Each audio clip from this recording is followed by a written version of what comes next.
Alright, good day everyone. So today we're gonna do another unboxing video, and this time it's gonna be the third party Ready Player One Mechagodzilla. So in this case, they packaged it as Grim Dragon. That just to, get away from copyright. But anyway, before we begin, I'd like to invite everyone to please subscribe to the channel and hit on the notification bell to get the latest updates from the hobbyist. So yeah, let's begin. So again, Grim Dragon. This is a third-party Mechagodzilla for Ready Player One. So if you notice, we sometimes interchange, third-party bootleg, while other YouTubers would probably just call it bootleg, right? So in my case, because I want to really, I want to give props to the people behind it. Not that they're trying to do something illegal or whatnot, because this is an original sculpt. There is no official figure for Ready Player One Mechagodzilla. So it's basically the only figure that was made for that character. So since they really didn't copy it from an official figure or for any figure in that matter, I'm not really gonna degrade the artist who spent some time doing this and call his work a bootleg. So I think that's unfair. So that's why I call it third party, because it's not licensed. But if there is a licensed figure and they copied it, carbon copied it, then by all means call it a bootleg. So anyway, let's get that out of the way. So this is what the box looks like. Again, since this is third party, chances are for other sellers the box would probably be different. On mine, this is what it looks like. It's Grim Dragon on the front, Grim Dragon on the side, and on the top same thing. And the back, well, yeah, there's some warning, because there really are some sharp parts to it. So yeah, just a warning, this is not a toy, and truly it probably isn't. But anyway, let's go ahead and open up the figure. Okay, so out of the box, this is what we have. So we have this figure, stands around 7 1/4, 8 inches tall if I'm not mistaken, and then it also comes with the tail detached, similar to NECA figures. And then finally, we have 2 shoulder missiles. Okay, so now let's look at the sculpt and the paint application. So as you can see here, the overall sculpt of Ready Player One Mechagodzilla does capture the look of the character from Ready Player One. So how they sculpted the face, the shape of the body, and some of the details, all the way up to the tail, the feet. It all really shouts, Ready Player One Mechagodzilla.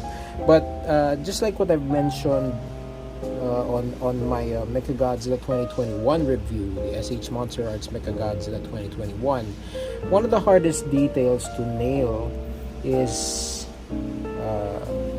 the details, the intricate details of robots. And this is one prime example of what happens if you don't get all of those details right. Now, what am I talking about? So as you can see here on the face is pretty plain. So if you look at the movie, there are a lot of intricate details that are on the cheek, on the jaw, on the snout of Mechagodzilla. The same goes with the neck, the chest area, and on the ab area. Here, as you can see, most of those details are missing. They did an awesome job. I mean, they did some attempt to do those details on the biceps, on the arms, and on the rest of the body.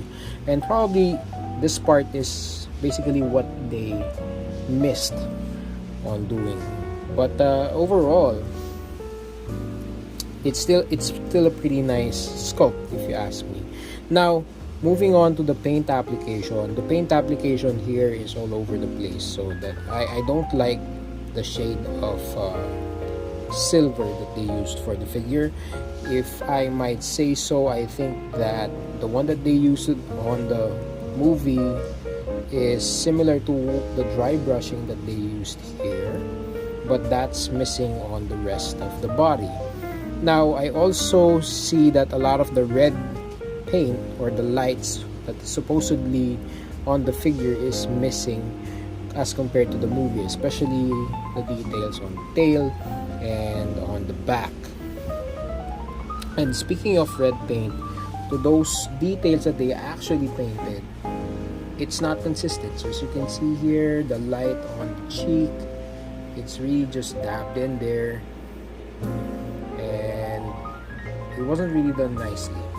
They tried, but yeah.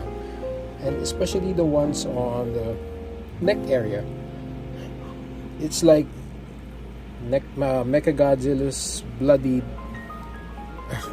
somewhere or whatnot.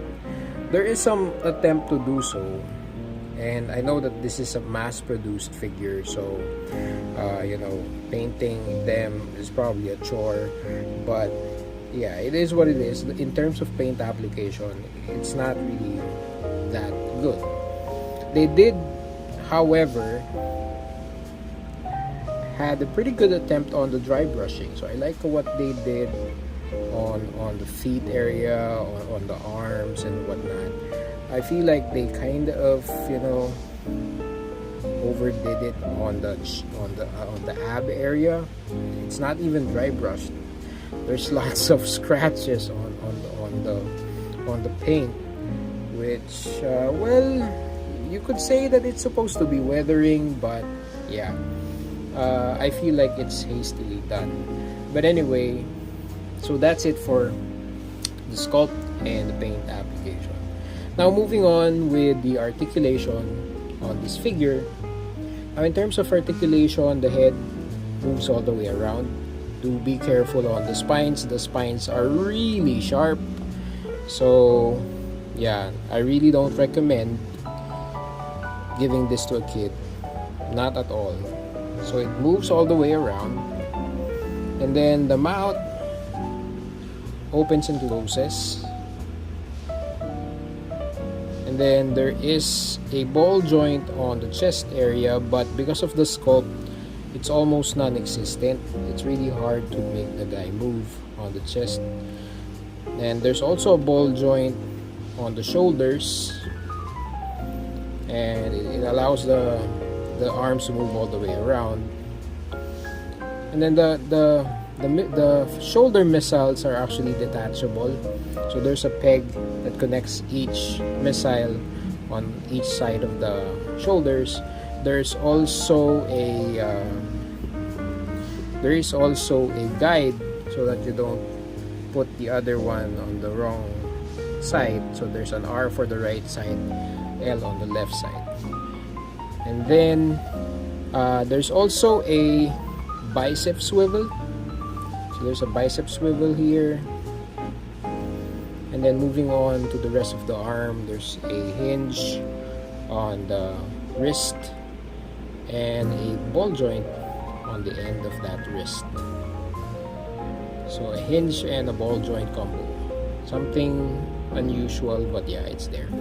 Anyway, moving on to the rest of the body, on the waist area, there is another ball joint here connecting the leg or the thigh.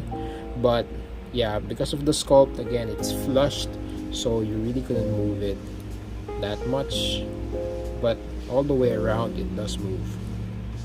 And then finally on the knees, there's a hinge and another hinge on the calf area. And then there is this interesting joint on the ankle. So it's supposed to be a swivel or a ball joint, and it allows the feet to move a little bit side to side, but because of this part right here, which doesn't move up and down, moving that joint would be very difficult.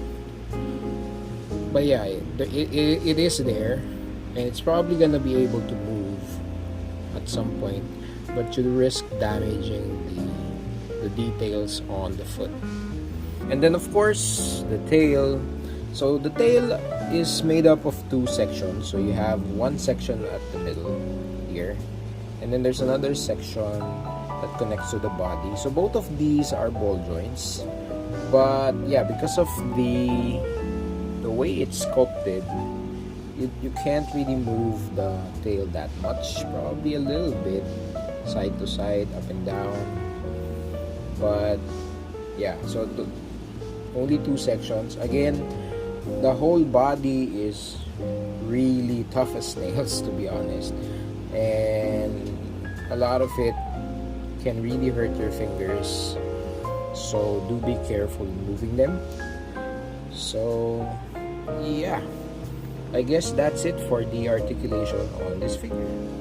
Okay, so this is how the third-party Ready Player One Mechagodzilla stack up against the other figures that I have. So here we have the SH Monster Arts Mechagodzilla 2021 and the SH Monster Arts Mechagodzilla 2002, also known as Kiryu. So Kiryu stands at around 6.5 inches tall. RPO Mechagodzilla stands at around 7.5 inches tall, while Mechagodzilla 2021 is around 8 inches tall. So this is how they look like when they're stacked together. Anyway, final thoughts about this figure. It's really nice for what it is. You know, it's third party. It doesn't have funding. It's probably like some backyard, you know, figure that some guy decided to make, and it became this popular. But the thing is, the chances of you getting, I mean, us really getting an official figure for RPO Mechagodzilla is really low. So the movie's already long gone. I don't know if they're thinking of making another one, and the chances of this character even appearing on the second one, if they do decide to make one, is really small. So if you are, you know, completing all of the Mechagodzilla designs, then by all means, you know, this is the way to go. Yeah, you could argue that there are a lot of details that are missing on the chest, on the neck, on the face, and all over the body, basically. I mean, if you compare it to the SH Monster Arts Mechagodzilla, you could see all of the intricate details are there. And you'd be right, but the thing is, if you love customizing your figures like we do, then this is really a good base. The joints are there, they're movable, they work. It has a nice size to it. So yeah, it's basically just up to your imagination on how you could customize it to your liking. But basically, it's a good base. It's something that, you know, you could start with, and then just put in most of those details, or take your time, make it like your small project, and yeah, so it's available for you. But anyway, so yeah, it's right around, if I'm not mistaken, it's right around $60, $70 here in the Philippines. I got it secondhand, so shout out to Sir Eman from Godzilla Collectors Philippines for hooking us up with this figure. Yeah, do stay tuned. We are gonna customize this figure for you guys, and we are going to show you guys how we customized it. So yeah.